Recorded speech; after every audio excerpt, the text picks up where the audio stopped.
നമസ്കാരം, കർമ്മ ന്യൂസിലേക്ക് സ്വാഗതം.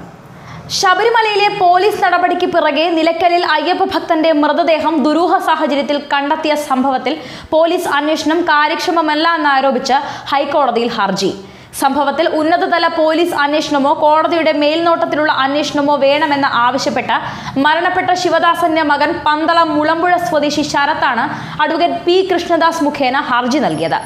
നിലവിൽ നടക്കുന്ന പോലീസ് അന്വേഷണം കാര്യക്ഷമമല്ലെന്ന് ഹർജിയിൽ പറയുന്നു. തുടയില് പൊട്ടി രക്തം വാർന്നാണ് ശിവദാസൻ മരിച്ചതെന്ന് പോസ്റ്റ്മോർട്ടം റിപ്പോർട്ടിൽ വ്യക്തമാണ്. ഇത് ശക്തമായ അടിയേറ്റതിനാലോ മറ്റെന്തെങ്കിലും ആക്രമണത്തിലൂടെയോ സംഭവിച്ചതാകാം. സംഭവത്തിൽ ശബരിമലയിൽ ഡ്യൂട്ടിയിലുണ്ടായ ഉന്നത പോലീസ് ഉദ്യോഗസ്ഥരെ ഉൾപ്പെടെ ചോദ്യം ചെയ്യണമെന്നും ഹർജിയിൽ ആവശ്യപ്പെടുന്നു. നിലയ്ക്കലിൽ ശബരിമല യുവതീ പ്രവേശനവുമായി ബന്ധപ്പെട്ട പോലീസ് ലാത്തിചാർജ് നടന്നതിന് തൊട്ടടുത്ത ദിവസമാണ് ശിവദാസനെ കാണാതായതെന്ന പരാതി ഉയർന്നത്. പിന്നീട് ലാഹയ്ക്കടുത്ത് കൊക്കയിൽ നിന്ന് വികൃതമായ രീതിയിലാണ് ശിവദാസന്റെ മൃതദേഹം കണ്ടെത്തിയത്. നിലയ്ക്കലിൽ നടന്ന പോലീസ് നടപടിയെ തുടർന്നാണ് ശിവദാസൻ മരിച്ചതെന്ന് BJP ആരോപിച്ചിരുന്നു. പരാതി ലഭിച്ചിട്ടും പോലീസ് വേണ്ട നടപടി സ്വീകരിച്ചില്ലെന്നും മരണത്തിൽ ദുരൂഹതയുണ്ടെന്നും ബന്ധുക്കളും ആരോപിച്ചു.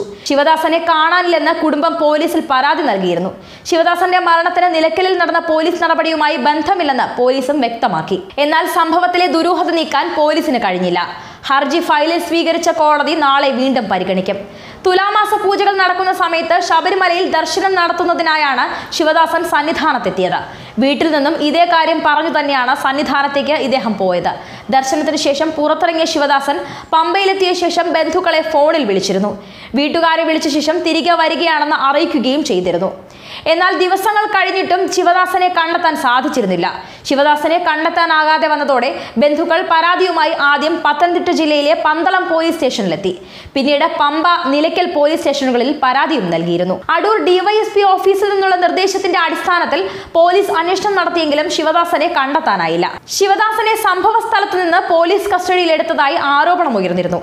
അതേസമയം തിരഞ്ഞെടുപ്പ് ചൂടിന്റെ പാരമ്യത്തിൽ ശിവദാസന്റെ മരണവും അതുമായി ബന്ധപ്പെട്ട അന്വേഷണവും രാഷ്ട്രീയക്കാർ പാതി വഴിയിൽ ഉപേക്ഷിച്ച മട്ടാണ്. എന്നാൽ ഒരു അയ്യപ്പ ഭക്തന്റെ മരണം എങ്ങനെ ഉണ്ടായതെന്ന സാമാന്യ സത്യം അറിയാൻ ജനങ്ങൾക്ക് അവകാശമുണ്ട്. നീതിന്യായ വ്യവസ്ഥിതിയിൽ കോടതിയെങ്കിലും ഇടപെടുമെന്ന വിശ്വാസത്തിലാണ് ഹർജി നൽകിയിരിക്കുന്നത്. ശബരിമലയിൽ ഭക്തർക്കുണ്ടായ തിക്താനുഭവം സമസ്ത മേഖലയിലും പ്രതിഫലിക്കുമെന്ന് തന്നെയാണ് കരുതുന്നത്.